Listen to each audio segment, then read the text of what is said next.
Yes, Dabarkads, I'm back. July 10.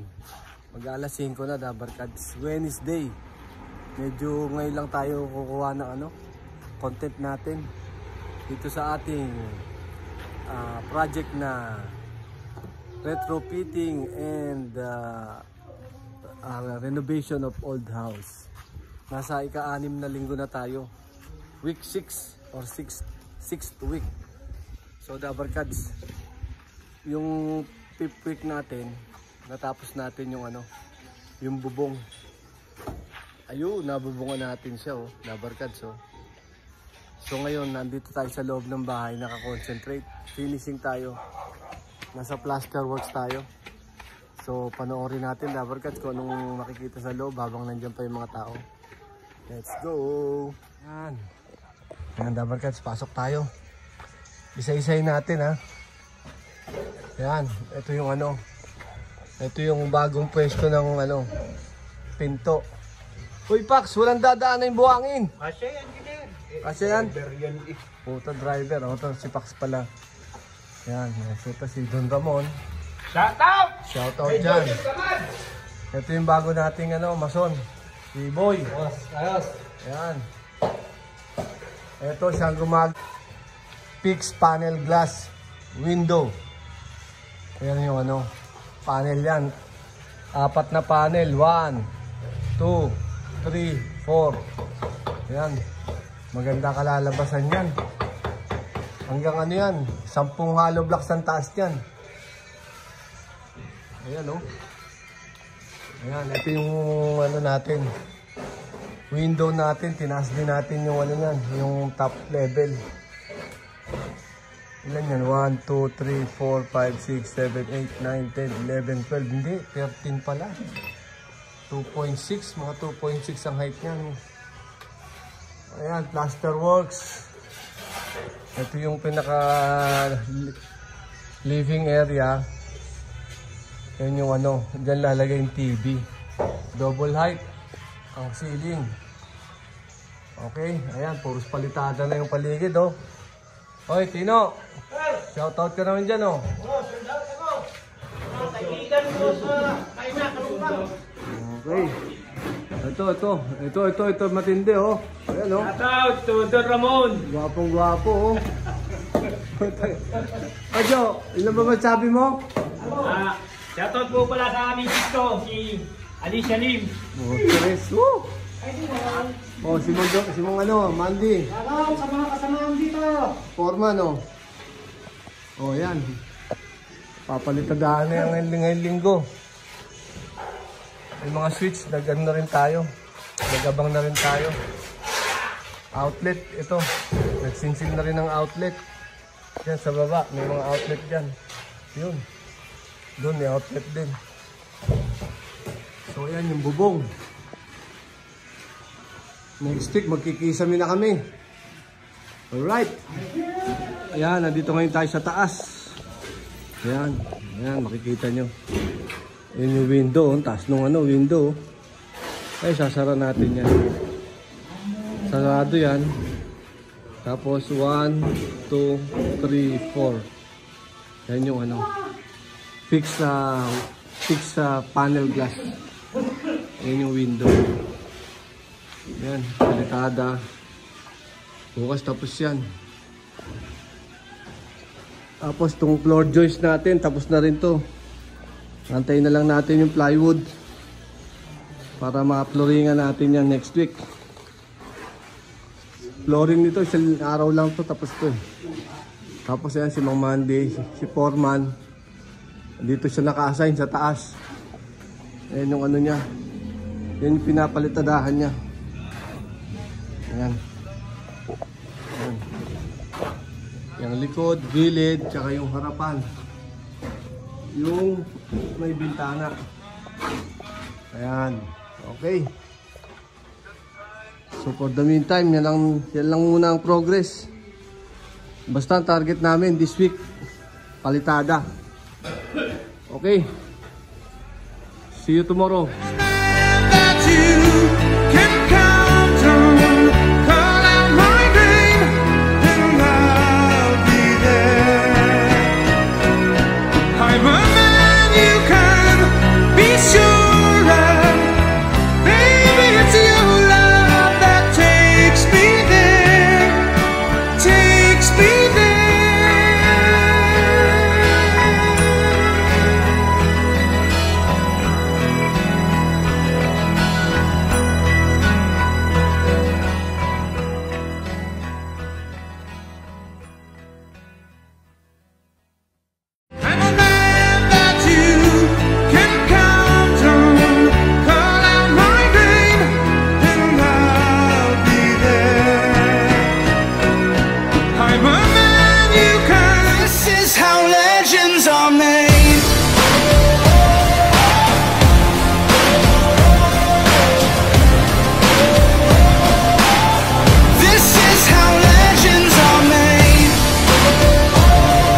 the throttle, victory is mine.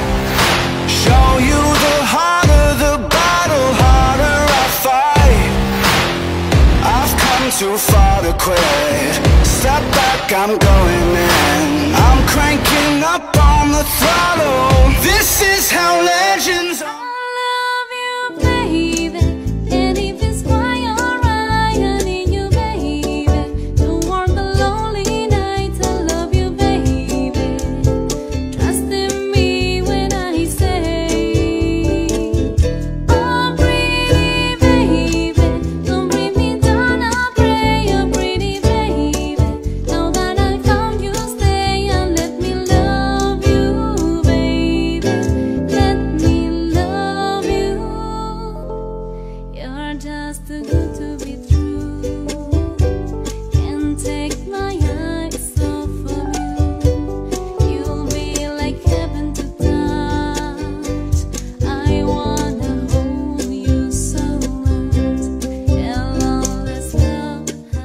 Dabarkads, I'm back. Good morning and good more earnings, Dabarkads. Yes, nandito tayo sa loob ng project natin na retrofitting and renovation of old house. So Dabarkads, nasa ano tayo, 6 week. Week 6 ng natin, vlog natin. So meron tayong mga weekly vlogs na may mga progress tayong pinakikita. So ngayon, 6 week na tayo or week 6. Ang progress natin puro plaster works tayo, window, walls.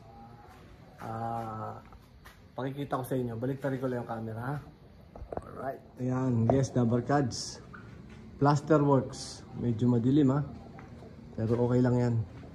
So ito yung pinaka parang pasad natin, pero yung ang door natin nasa gilid, yung main door nandito. Tapos ito, meron tayong dyan, sliding window glass, rectangular size. Tapos meron tayo rito may maingay, may mga na truck. Meron tayong ditong modern window glass, fixed panel glass yan, vertical panels. So makikita nyo na kung ano yung tsura ngayon. Mataas yan, nasa 2.8 meters siguro yan. 2.8 meters. Hindi, yun, mga 2.8 meters ang height nyan. So ngayon, lahat ng walls, ayan, side walls, tapos na rin. Dito, tapos na rin ang palitada. Ayan, dito hindi pa. Next week yan ang target natin. So, yung stairs, makikita nyo, na i-layout ko na yung stairs na yan. Ayan yung magiging final layout. Ayun ang step nya. Medyo gumamit tayo rito ng pinagbabawal na technique kasi napakaliit nung opening ng stairwell. Pagka sinunod natin yung 30 centimeters na step, aabutan yung living room, mauumpog yung tao ron, mawawala na sa design yung bahay. Kaya gumamit tayo ng ginamit ako na lang ng 25 centimeters yung horizontal step, pero nagpasok ako sa riser ng 5 centimeters para maging 30 centimeters din. So more or less mukhang maayos naman yung pagkaka-slope niya. Next week target natin mabuhusan yan. Doon sa taas. Okay? Ngayon dito sa kitchen, sinimulan na rin magpalitada. Ayan, sinimulan na rin yung forma natin. Ayun, medyo makapal doon, maghahabol ng konti. Doon okay naman. Nandyan yung natin kitchen counter. Nandito yung toilet. So next week ko-concentrate tayo dyan para matapos na lahat ng plaster works, para masimulan na rin natin yung mga counter ng kitchen, tapos sa mga plumbing.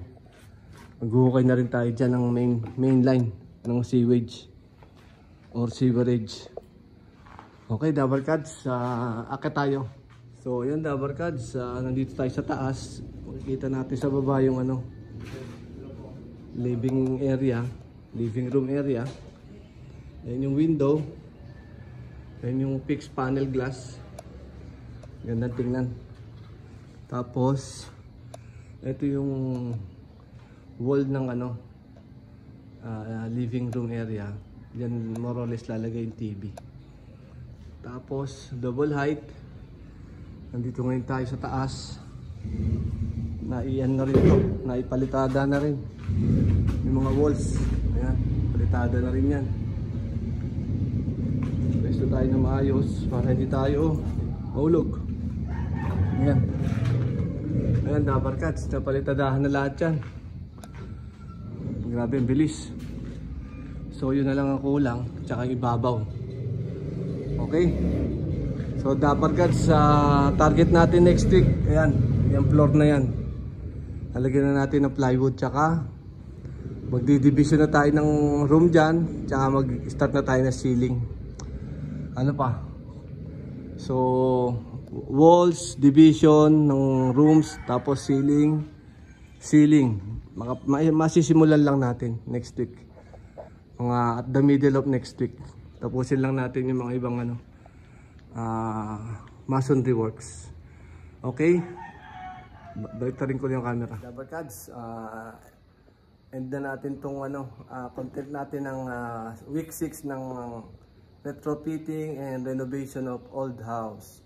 So Dabarkads, recap lang natin. Last week, 5th week or week 5 ng construction, natapos natin yung roofing. So pagpasok ngayon ng 6th week, more on plaster works tayo lahat.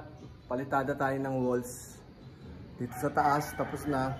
Tapos bumaba tayo doon sa may window, ayun yan, tsaka yung panel glass natin na fix window panel glass pala, yan ang natapos natin. So ang target natin this week 7, maplo-flooringan na itong second floor ng plywood, tsaka ma-start na yung ceiling system. Puro framing lang tayo dyan, tsaka itong partition ng bedrooms. At target natin, malagay na yung mabuhusan natin itong concrete stairs. So yan, Dabarkads, mo nga pala, medyo nabawasan tayo ng manpower. Sakit yung natin isang mason. So medyo na-delay tayo ng 2 araw na yung may sakit siya. So maghahabol tayo next week. So yun na lang muna.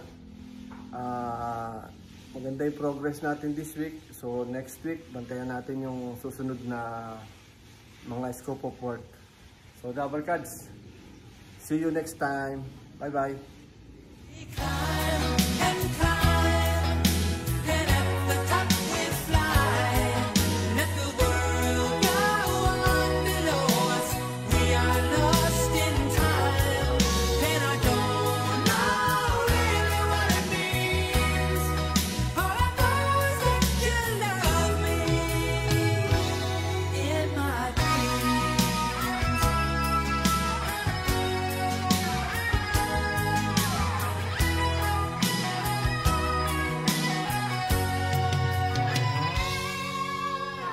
Keep